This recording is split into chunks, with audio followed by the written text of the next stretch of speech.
Happy New Year and best wishes for 2020. I hope that everyone had an amazing holiday season. I wanted to start off the new year with a video listing 10 of my best handbags in my collection. This I featured on my thumbnail. This is the Square Mini from Chanel and mine is in the caviar leather from the 17C collection.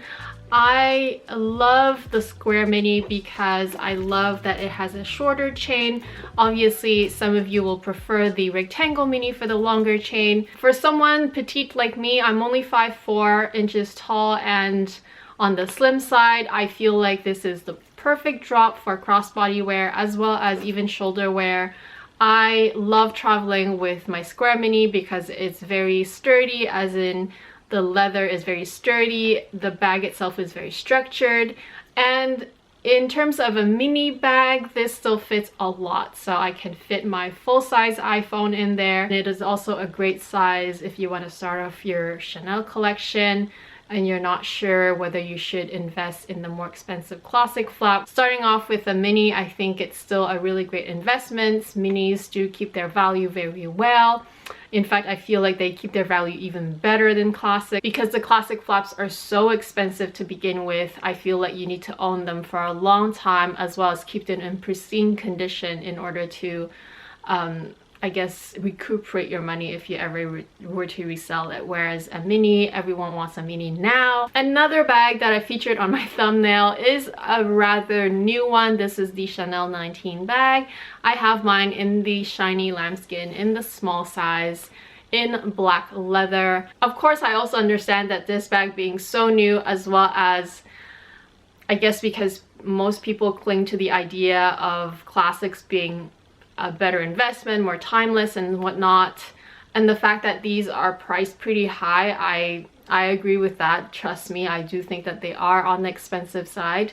Even all that considering, I feel like this is one of my best bags because it's something so different from the rest of my collection. The key is to choose items that really speaks to you regardless of whether they're classic or trendy, and whether you see yourself wearing the item for a long time, at least for the next 5 to 10 years. Of course, it doesn't always work out, but as long as you try your best to think about these scenarios and your own values and your own needs, whether a bag will suit those needs, then I feel like your chances are pretty good. Whether it goes out of style or not, you're still gonna love the item. So that's how I feel about this bag. It's a great in-between size. It's not as big as the larger totes that I have, but it's also much better size than all my minis, which I have a lot of. I just really love the look of the pillow, even though that's not really how I wear it.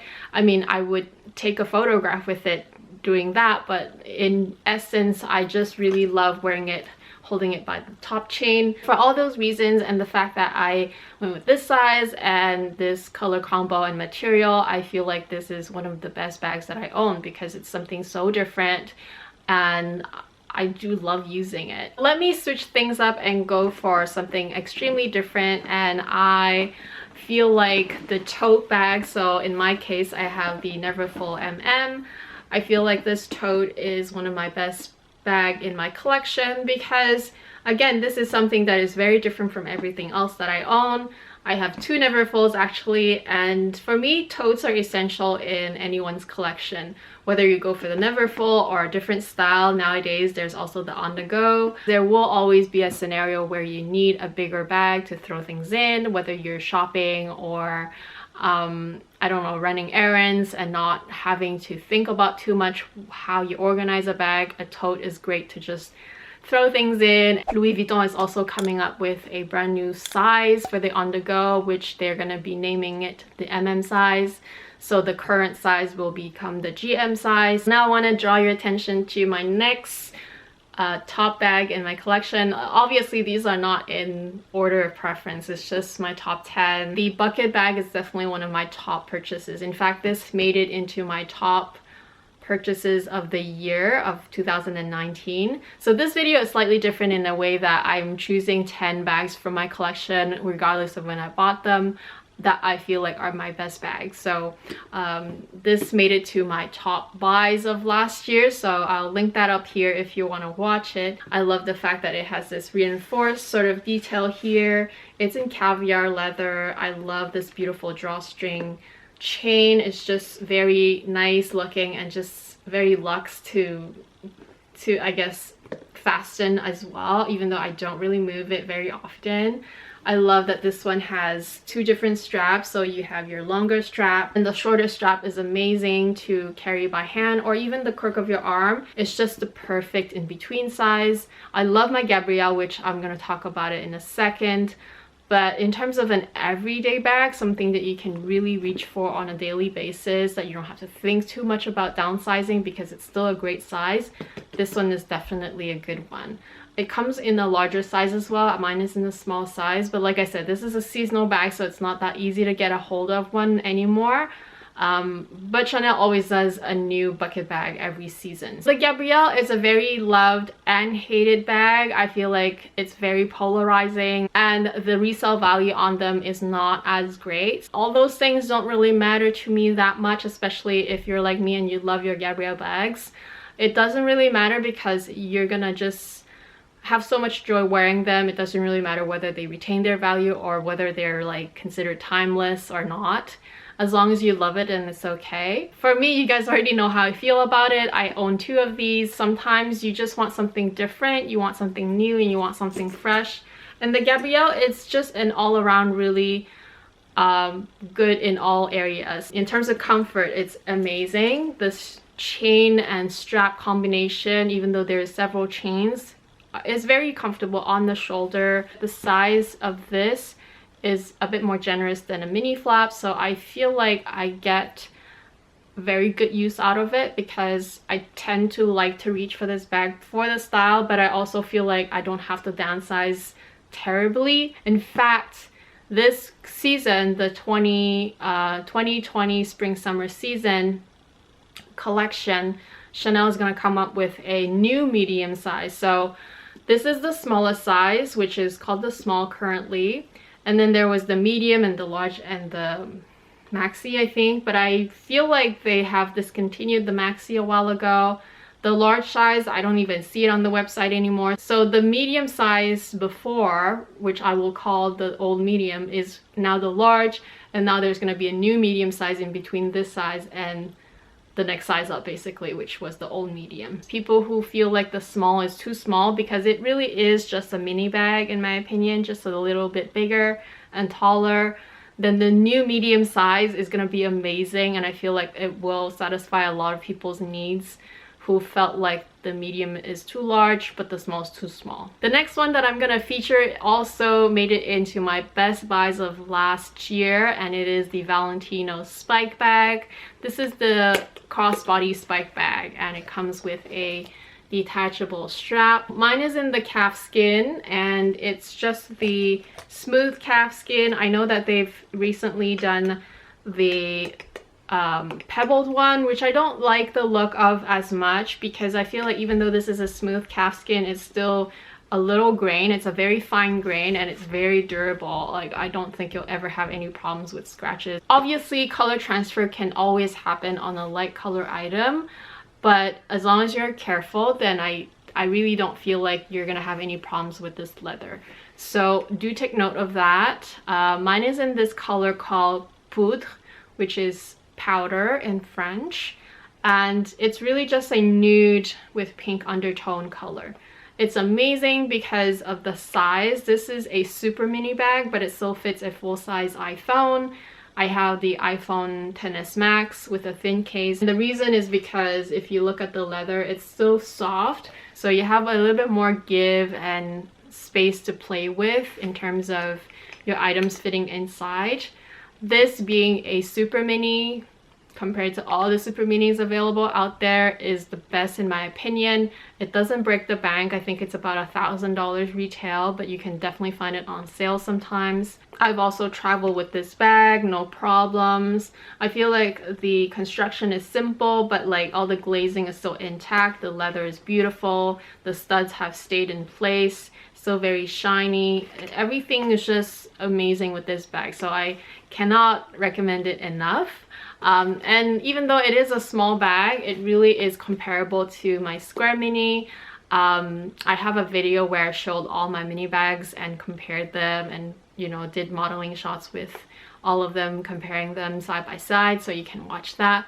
But basically this fits very similar to how much my Square Mini from Chanel fits, except that the Square Mini is just a little taller. Another one of my top 10 bags in my collection has to go to the Reissue. So this is the Reissue mini size in the limited Egyptian collection from 19A. This made it in the top 10 because I feel like compared with the classic rectangle mini, which I have one of, this is just a little bit more pleasant to wear, and it fits a little bit more, and it's a little bit more versatile, even though I know that the Reissue line in general is just not as I guess it's just not as loved and not as sought after as the classic line. But the chain on the Reissue, the fact that you can double it up, and the fact that it's such a beautiful jewelry chain is an amazing feature in its own. And the fact that you can do that, and it fits a little more, and it's a little bit more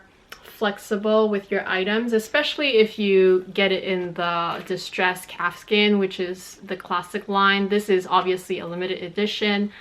Especially if you get it in the classic, you can wear that on an evening out, at a wedding. You can wear it on a daily basis, especially if you don't really need to carry much. I feel like it's such a versatile bag. This is the last Chanel bag in my top 10 pick of the bunch, and I really do feel that last year was very Chanel focused for me. I guess it's kind of intentional because I did really want to curate a nice Chanel collection, but at the same time, all the other brands, there was not very much that attracted me, so it just worked out that way. This bag made it into the top 10 because of its combination. So this being this beautiful light gray color, and the shape just goes very well together. I had so much fun wearing this in Hawaii when I brought it with me, because it went with all the pretty dresses that I wore, but also the reason that most of my handbags are either black or I guess a variation of a red color. And the only light color bag that I have is my Fendi Can I, which I don't really wear that much. That one is more a warmer tone cream color, whereas this is a cooler tone. And I feel like in general, my skin tone is more cool tone. Things that I wear are more cool tone. So I feel like I just can style things better with this bag, which is the reason why it made it into my top 10. The last two bags that I want to feature are from Fendi and Louis Vuitton, and the Louis Vuitton bag that I wanted to feature would have been my Palm Springs mini backpack, except that I don't own it anymore. For those who do not know why, it's because I've had to bring it back in. There was a tear on the canvas due to the design, the old design where the zipper always keeps rubbing. But truth be told, I really do miss that bag. I feel like of my entire Louis Vuitton collection, that would have been my top one in the entire bunch, because it's one that I can wear at all times. I don't have to worry about the weather because it was just monogram with the black leather trim. It rains a lot here in Vancouver, so that was my perfect everyday. And it is also a great size. Had I still had my Palm Springs mini, that would have made my top 10, but because I don't have it, then my twice is the next best thing, because as an everyday, non-fussy, very easy to grab and go, and just you don't have to think about your outfit because it will match with everything. This is definitely one of them. These are my top 10 handbags in my entire collection, which is pretty much half of my collection actually, because I do try to keep my collection quite small, even though it did grow quite a bit last year, especially in the Chanel department. By the way, if you guys have not seen my handbag collection video, I'm gonna put a playlist up here for you guys to check out. Hopefully you guys enjoyed my first video of 2020. Let me know down below if you would like me to do a perhaps worst purchases of the year. I feel like I don't really have like really bad purchases last year, but there are purchases where I have gotten but have not even worn yet, and I don't really know when I will see myself wearing. So that could be a video in its own. Let me know if you're interested down below. You can always check out this little pop-up here, the little circle with an exclamation, I think, the list of videos that I referred back to, as well as the playlist of my handbag collection, so you can always check those out, or the videos right beside you, you can always check those out as well. So I hope everyone had a great holiday season. Like I said, Happy New Year again, and I'll talk to you again very soon. Bye!